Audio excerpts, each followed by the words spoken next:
Good morning. A cold one. Not as cold as is in the mountains. The sun's coming up now, so I'll be improving. But see, I've just put the van in. The mechanic clutch certainly didn't feel any better this morning. So hopefully he can work his magic on it. If he can, I'm saved, because it's not.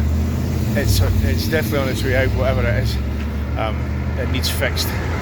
I thought I would go to San Salvador in Argentina, because there's a Mercedes specialist place there, but I don't know even know if the van would make it.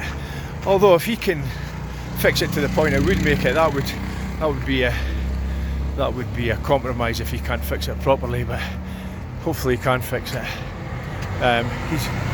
He'd know English and I'd very little Spanish, but between Google Translate and a wee bit of this and that, plus Nico, the tour guide from the trip, it was him that set me up with him. He'd spoken to him last night, explaining what it was, so fingers crossed. It's about 8:30 I think just now. He's supposed to go back about 10. Fingers crossed. I'll speak to you then, hopefully with good news, but we'll see. Speak to you. Probably worth saying, I'm noticing I'm feeling a lot better now than the last time I was here. I can associate it with the last time I was here, so those 4 days away just helped with my recovery. I think it was more the time than the time away that helped me, but yeah, I'm feeling a lot better. This is good. And God, it's funny looking at my phone screen and not the camera. So yeah, I'm going to walk into the village or the town and see what's going on, just to keep warm really. Speak soon. There's always loads of tuk-tuks. They seem to concentrate on this junction here at this wee square. They all seem to cross over. I'll almost have to come by. This must be the main junction in the town. There's always loads and loads of tuk-tuks.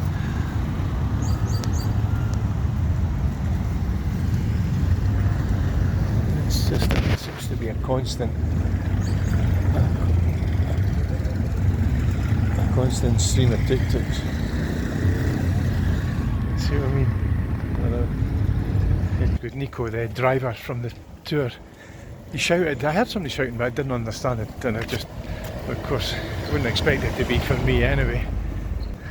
But next time he's up by my side, Nico caught me up, so he's asking me about the van. So he says, if there's any problems, let him know. He says it should be okay. He's going down the Argentinian border tomorrow as well, so we'll maybe see him, he said. But that was good of him. He's a good lad. It's good having somebody on your side in a foreign country. Okay, let's go and see. Hopefully my van's okay. Well, I've contacted a couple of garages in San Salvador in Argentina. They'll got back to me yet, so hopefully they'll be able to fix the van. I'm wandering back into town. I'm going to see if I can get a haircut. I'll get something to eat as well. The difference in temperature now is amazing. 1:30 compared to this morning. Must be about 20 degree swing or something. Anyway, I've been for a Bolivian haircut. Hope you can hear me. It was only 15 Bolivianos, which is just over £1. So needless to say, I gave it a half decent tip. But yeah, that's looking a bit more tidy now. Okay. Ready to leave the campsite and Bolivia. The van's already. I was sitting in the driver's seat, did my sat nav. I was just about to start the engine. I thought, I'm not done with my good morning piece. So yeah, I'll take it easy with the clutch. Another garage has got back to me, so we'll hopefully get everything fixed in San Salvador. It's 5 hours down the road. But Mario, that owns this place, he says the road's fine. It's quite flat, maybe a wee bit altitude on the way from here to the border, but as long as it's fine, I'll get the van washed as well. I think you can tell, yeah, it's definitely needing it. Okay, yeah, let's go on the road and I'll speak soon. Right, I just passed my first, maybe my first and my last toll booth. No far out of Tupiza. The van seems to be behaving itself so far. The suspension sounds a bit creaky, but I don't know if that's just all the flipping dirt and sand I've been driving through. Hopefully once it's clean, it won't sound so creaky, but I'm not a mechanic, so who knows. But so far so good with the van. It's changing gear. Oh, there's a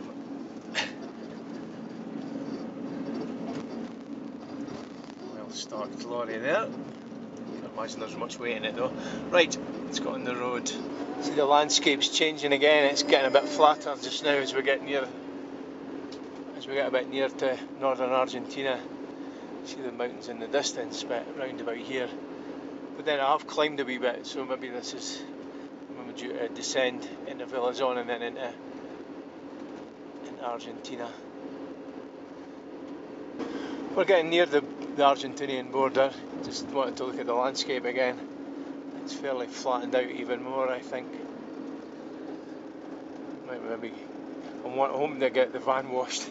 You might be glad to hear. I thought I'd add, since it's of interest to me because I'm driving on them all the time, but the quality of the road down from Tupiza has actually been quite good.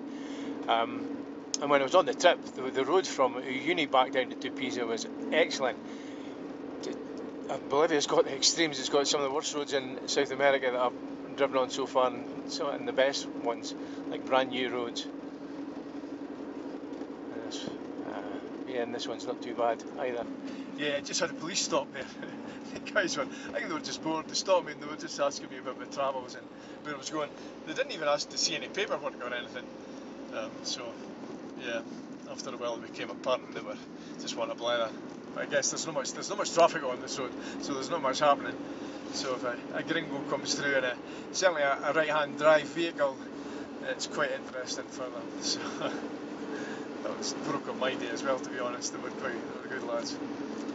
Anyway, cactus are all over the place here. There was loads of them in Bolivia, too of course, but there's loads of them.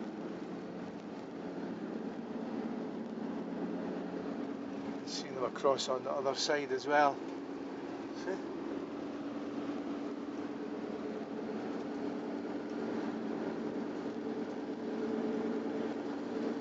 You can see the difference from Bolivia, definitely. I mean, there's a lot of buildings that are similar, but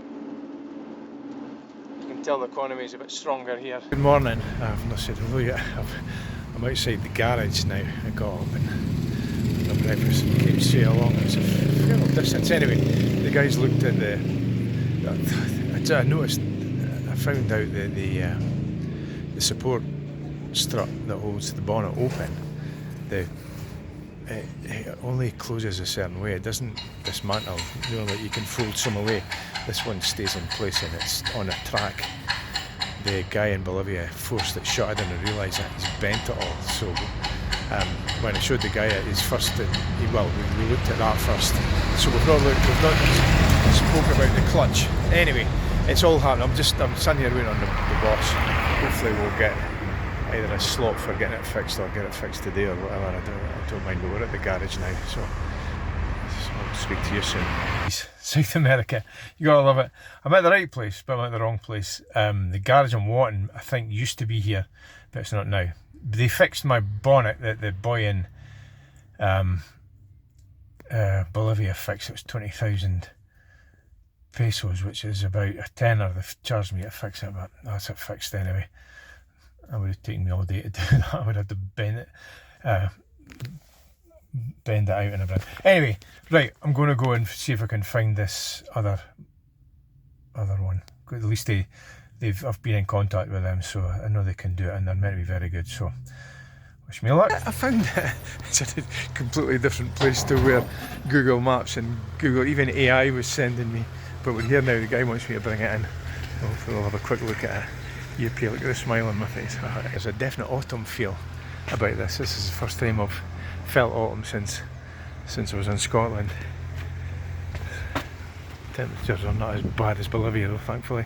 Did buy that wee supermarket behind me. I mean, it was a proper supermarket, properly shop fitted and everything.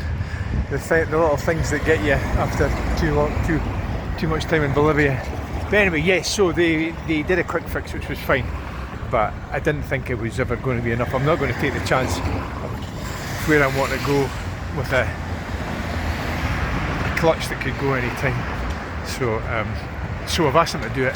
I thought it would be next week or something. He says, no, just leave it here. You'll need somewhere to stay for tonight.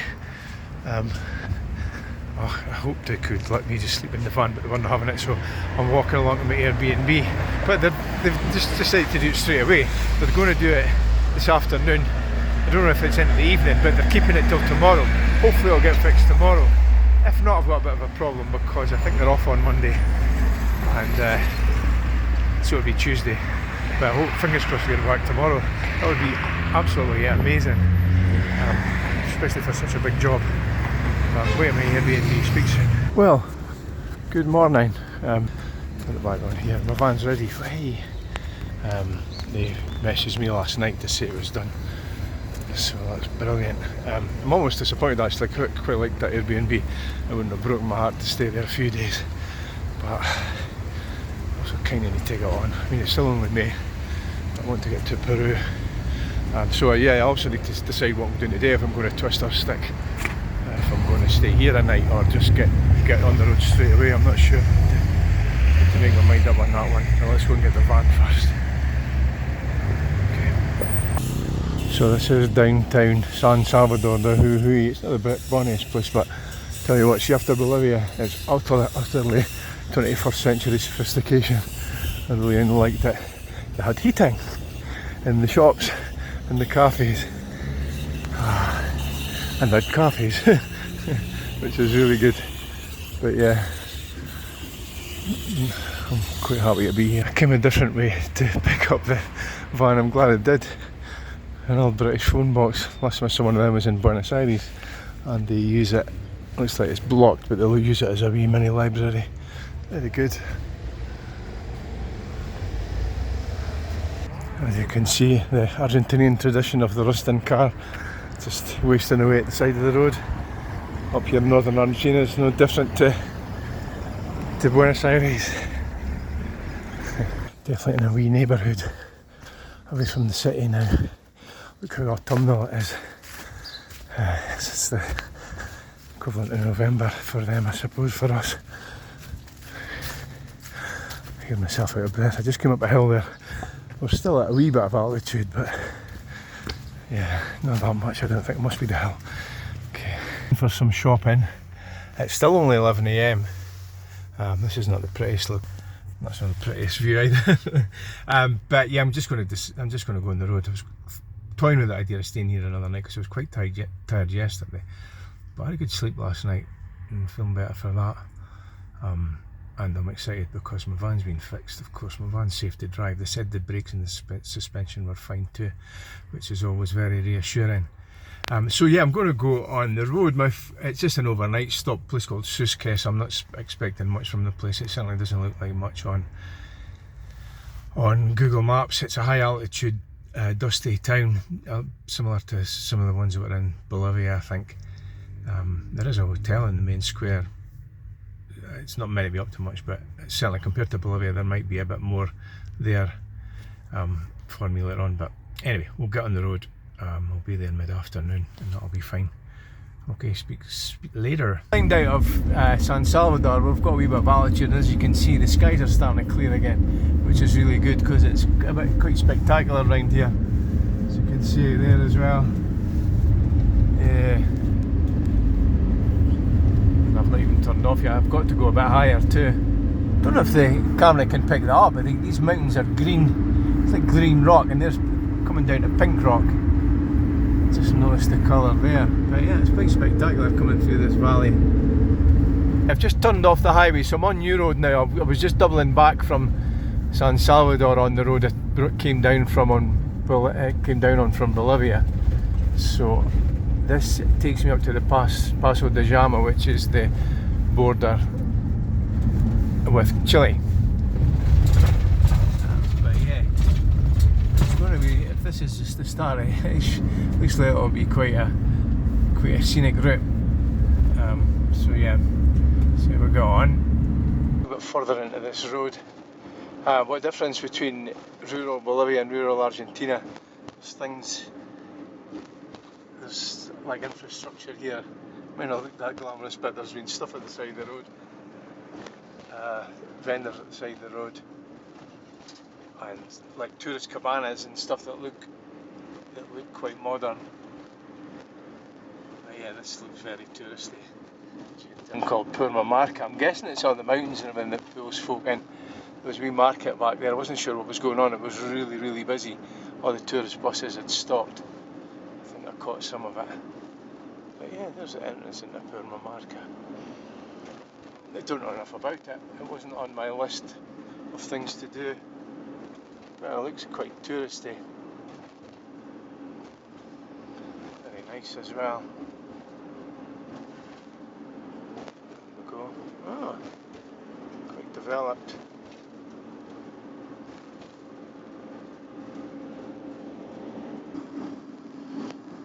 These mountains.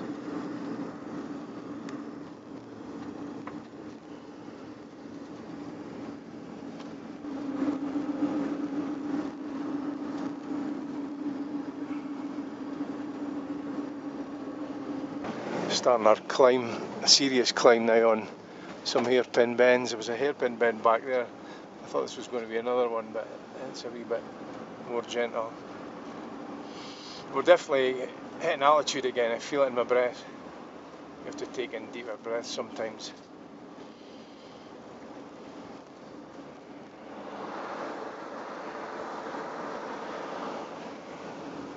But yeah, it's beautiful up here. It's really spectacular. It's different to Bolivia. I mean, we're not that far away. I thought it might be fairly similar, but it's different in its own way. The side of the road. I didn't get my camera out in time. There was a few donkeys further back. There was a car stop. The donkey had his head in the car window getting fed. Yeah. So I'm not sure where this road's taking me, but we've descended a wee bit. There's the Argentinian salt flats over there. There's a mirador and a restaurant over there, but I think I'll just stay here, needing something to eat. So yeah, this is where I am at the side of the road, on the way to. There's a road. Marco Polo. There's a bus going past. As you can see, I'm in the middle of nowhere. After being at the Salar de Uyuni, this is much smaller scale, but we could convey the smell. So there's barbecue smells that they've got. See these drums, and they're cooking food in those drums. It smells really nice. Plus there's other bits and pieces that everybody's selling. It's quite touristy here. Much more developed, as I keep saying, than Bolivia.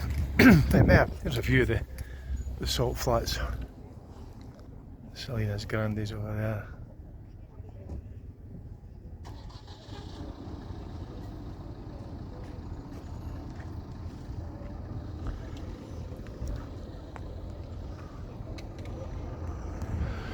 And no pictures of beer bottles or lip balm this time. There's the other side. Oh, this is made out of salt from the flats themselves. These bricks are all made out of salt. And why not? There you go. Get a better view of it that way. They're like biscuits. Okay. This road takes us right through the Salinas Grandes. I didn't think it did that. There was certainly no roads through the Salar de Uyuni. You just drove across the salt.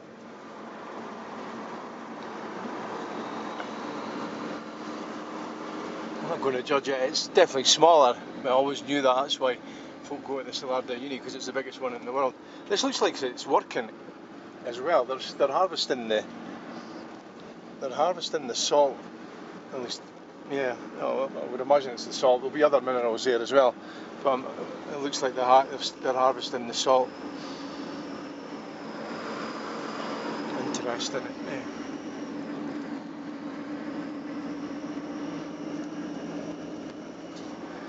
Oh yeah, there's the shapes in the salt. You get the salar. The guide explained how that happens. I think it's with the rainfall and stuff. It causes those shapes. And over here as well. Some parts it doesn't happen. It depends what way the wind's blowing, apparently. So yeah. We're at 3,400 metres. I'm surprised by how warm it is, but if I remember correctly, on the trip, when we were up about when we were up above this level towards 4,000 plus, that's when it was really cold. But when we came to Salar de Uyuni was about 3,500 metres, and during the day in the sun it was quite warm. The wind wasn't quite so fierce. So I'm guessing this is just about as high as you go before it gets too bitter. Certainly during daylight anyway, when the sun's out.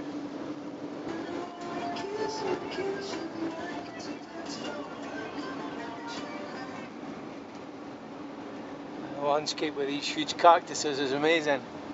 I think it's the first place I've ever seen cactuses that big in the world, like in this area between here and Bolivia.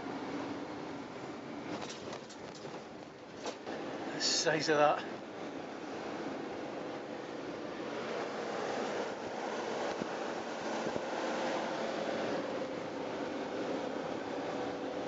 At my stop for the night, it's exactly as I expected it, just a dry, dusty town. But I don't know, I mean, it just looks the same as a lot of places in Bolivia. It's just got a different feel. I think the Bolivians have such a hard life. That's reflected in their personalities. They've no time to be. They're all just trying to survive, basically. Whereas the Argentinians seem a wee bit more relaxed. There's a more relaxed vibe about the place. Yeah, there's a couple of llamas running about up there. Let's see if I can find them. But yeah, we'll check. I'm going to wait to check the place out and see what's what. This is the Cactus Hotel, as evidenced by the giant cactus at the door. I just wanted to see this. It's a huge satellite. Seems a bit out of place. I mean, these are easy for me to say, telecommunication masts. That explains why I picked up a signal a few kilometres back on my phone, but I don't know what this is for. The big satellite dish. Communication of some sort, obviously.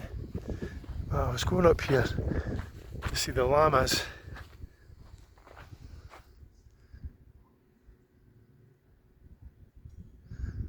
There they are. Zoom's not so great. I've seen loads of llamas already. There's not much to Suitcase. Like I said, I wasn't expecting much, so that's fine. Can't go over how mild it is, how warm it is. I'm sure when the sun drops that's going to change considerably. But at the moment, I mean, well, I'm up at 3,600 metres. I was expecting it to be a bit colder than this. It's the breeze. The breeze is fairly cool, but it's not freezing. I was just constantly shivering in Bolivia, even at this altitude, so it's been a surprise. But anyway, speak to you soon. That water's in the shade and it's frozen. It doesn't feel that cold. I'm surprised. But then it's maybe a indication of what it's going to be like overnight. Maybe that's because it's been in the shade. It's still defrosting. Maybe it's not had. I don't think it's had the sun today. Oh well, I'm expecting it to be freezing anyway. So you wake up in the morning, there's a donkey grazing. I don't know what it's grazing on. There doesn't seem to be anything to graze. Some grass over there. And the sun's just up. Actually, there's a wee bit of heat in it. That's lovely. But yeah, I saw someone moving it, and then noticed that was the donkey. Don't know if you caught them. Yeah, hopefully this doesn't go on for too long, but I've just left the village of Staden and the potholes are pretty deadly. The potholes are pretty deadly. I had to swerve and then ended up off the road there. So yeah, I hope the road improves. I mean, I appreciate we're at altitude, so it's difficult to keep the roads in good condition. Yeah, this is an obstacle course, right? Just getting the hill, top of a hill, not far outside the village actually. I'd stop for a wee look.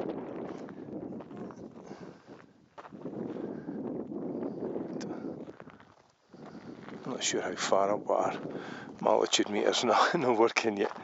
But yeah. Just coming around the corner to see this. It's like another salt flat. Maybe as I get closer I'll be able to find out exactly what it was, just as I dodge another deadly pothole. It's quite few pictures, but just realised this. The road's been like this for a wee while now. We've been up on the high plain, basically crossing the Andes at the moment until I get to the Paso de Jama, cross arm into Chile. I'm still in the high Andes. Then we'll start a descent to San Pedro de Atacama. Now, San Pedro de Atacama is still at a wee bit of altitude, but we're starting to get a bit lower anyway, because I'm sure it's about 4,500 to 5,000 metres at its highest point up to this pass. San Pedro is only about 3,000 metres, I think. So yeah, but very scenic apart from this bit. Oh, here we go. It's opened out again. A lot of these salt flats. That could be ice, of course. But yeah, it just shows you where the landscape was once upon a time, because the Salar de Uyuni was once a saltwater lake, so it was down at sea level, but the way the earth's moved and pushed this area, the world up, Salar de Uyuni finds itself about 3,500 metres above sea level. It's all dried up, and that's where the salt comes from, because it was formerly a saltwater lake. It's Paso de Jama. I didn't think it'd be much to look at, and I was right. That's fine though. We'll get some diesel hopefully. I'm now at the border between Argentina and Chile. I've never been caught up in a queue like this before. I hope it moved quick. I was just in the service station. I don't know if that's picking that up.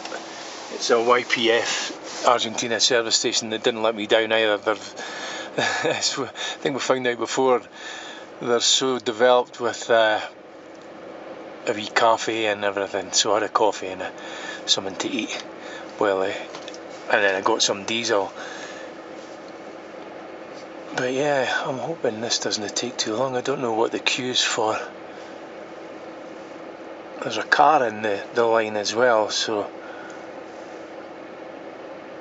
it's not just trucks. But then of course it's Chile. Chile's quite strict with a lot of things. Yeah, I've got fruit that I should have dumped. Oh well. Anyway, right, hopefully we'll get through. That was the line for the trucks, much to my relief. A car moved and another car followed them, so I just followed the second car. And yeah, here we are. So this is the buildings here. Hopefully it won't take too long and we'll get all the paperwork done. So welcome to Chile. The guys at the border post were all quite friendly and helpful. There was nobody, you get somebody that gives you the impression they'd rather not be there. But no, they were good to start me in and out. That was quite efficient. I don't know, about half an hour or so to cross the border. That's great, that's a great border crossing. But right, let's go on the road. As you can see, we're way to do a wee climb. We're already at 4,000 metres. I can feel it in my taking a breath. But we've obviously got to go up before we come down again. So I'll speak to you when we speak to you. I've been in Chile for about, 15-20 minutes now. And I don't know why I'm getting the travel buzz back, but I'm feeling this buzz that I've not felt since, when I first got into Bolivia or something. This is the Atacama Desert. It's absolutely massive, and you get that sense of how big it is. I mean, it's stark, it's barren. I don't know why it's giving me this buzz, but it's just amazing. There's another lagoon. I mean, a lot of it's not stuff I've not seen. I just like this plateau here. This is so yeah. It's different to what I've seen. We went up the lagoon. I passed the lagoon a wee bit further back with flamingos again. So yeah, you're clearly in that part of the world. But yeah, the Atacama Desert is quite an incredible place so far. Plus, the Chilean roads are cheering me up as well. I think that always helps. There's not the same amount of potholes as there was in Argentina. Had a wee climb there up to 4,800 metres. I really had to concentrate. We're still up over 4,700. At least it's levelled out for a wee while. You feel it. You feel it when you try to breathe. There's a parking spot, I suppose, if you want to take some pictures. Starting our descent now. San Pedro. Actually, before I move on, see these two volcanoes on the right. The one on the right looks like it would have been a huge crater at one point. But anyway, yes, looks like we're starting our descent into San Pedro de Atacama. I sound like an airline pilot, but yeah, looks like we'll be able to breathe a bit better soon. Well, it was a problem. You just knew you were at altitude. It was harder to catch your breath. You had to take a few deep breaths if you weren't breathing properly. But that was amazing, that trip, and it's not finished yet either. The landscape is still... This is almost a straight descent. At least on the other side it was a curvy descent. You maybe went up a wee bit more gently, but this is like straight down. I wouldn't like to go the other way because that's straight up. That would be quite hard going, but this is hard on the brakes. I can smell his brake dust, and whether it's off of me or the lorries that I'm passing. The lorry there had to put his brakes on. Oh, it's smelly. Well, yeah, as you can see, anyway, enough about brakes. We are pretty much away to, we're almost away to level out down here, which is good. But I think we're still over about 3,000 metres even when we do get down here. It just shows how high we were.